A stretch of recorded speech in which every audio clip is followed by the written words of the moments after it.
Chapter 26. How It Ended. It must have been nearly midnight when I heard at a great distance the sound of a horse's feet.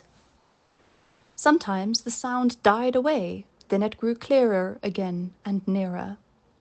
The road to Earl's Hall led through woods that belonged to the Earl. The sound came in that direction, and I hoped it might be someone coming in search of us. As the sound came nearer and nearer, I was almost sure I could distinguish Ginger's step. A little nearer still, and I could tell she was in the dog-cart. I neighed loudly, and was overjoyed to hear an answering neigh from Ginger, and men's voices. They came slowly over the stones, and stopped at the dark figure that lay upon the ground. One of the men jumped out, and stooped down over it. "It is Reuben," he said, "and he does not stir." The other man followed, and bent over him. "He's dead," he said. "Feel how cold his hands are." They raised him up, but there was no life, and his hair was soaked with blood. They laid him down again, and came and looked at me. They soon saw my cut knees. "Why, the horse has been down and thrown him! Who would have thought the black horse would have done that? Nobody thought he could fall. Reuben must have been lying here for hours. Odd, too, that the horse has not moved from the place." Robert then attempted to lead me forward. I made a step, but almost fell again. "Hullo! He's bad in his foot as well as his knees. Look here, his hoof is cut all to pieces. He might well come down, poor fellow. I tell you what, Ned, I'm afraid it hasn't been all right with Reuben. Just think of his riding a horse over these stones without a shoe. Why, if he had been in his right senses, he would just as soon have tried to ride him over the moon. I'm afraid it has been the old thing over again. Poor Susan!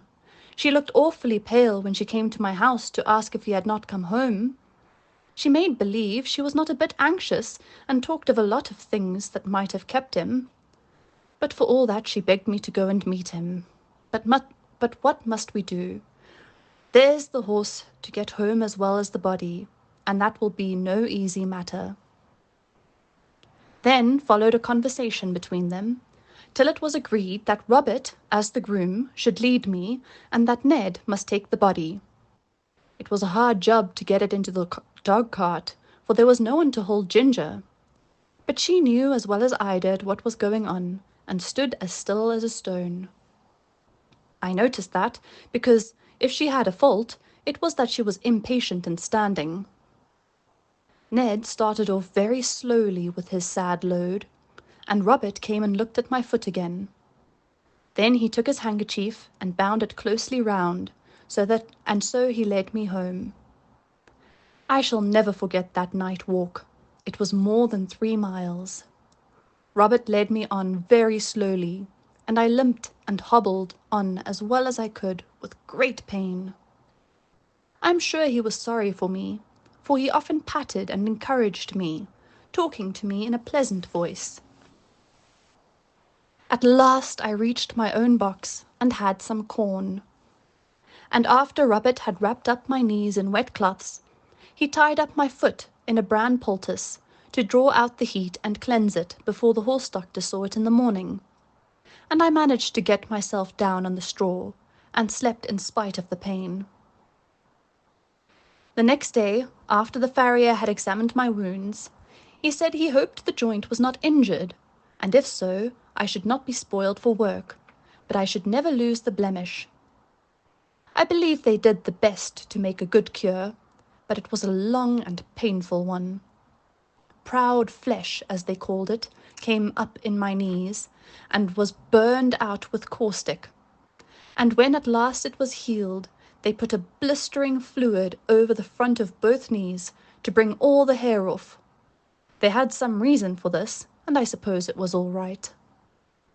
As Smith's death had been so sudden, and no one was there to see it, there was an inquest held. The landlord and hostler at the White Lion, with several other people, gave evidence that he was intoxicated when he started from the inn.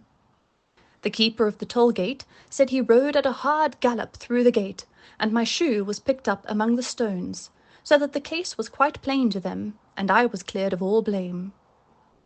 Everybody pitied Susan. She was nearly out of her mind. She kept saying over and over again, "Oh, he was so good, so good. It was all that cursed drink. Why will they sell that cursed drink? Oh, Reuben, Reuben!" So she went on till after he was buried. And then, as she had no home or relations, she, with her 6 little children, was obliged once more to leave the pleasant home by the tall oak trees, and go into that great gloomy Union House.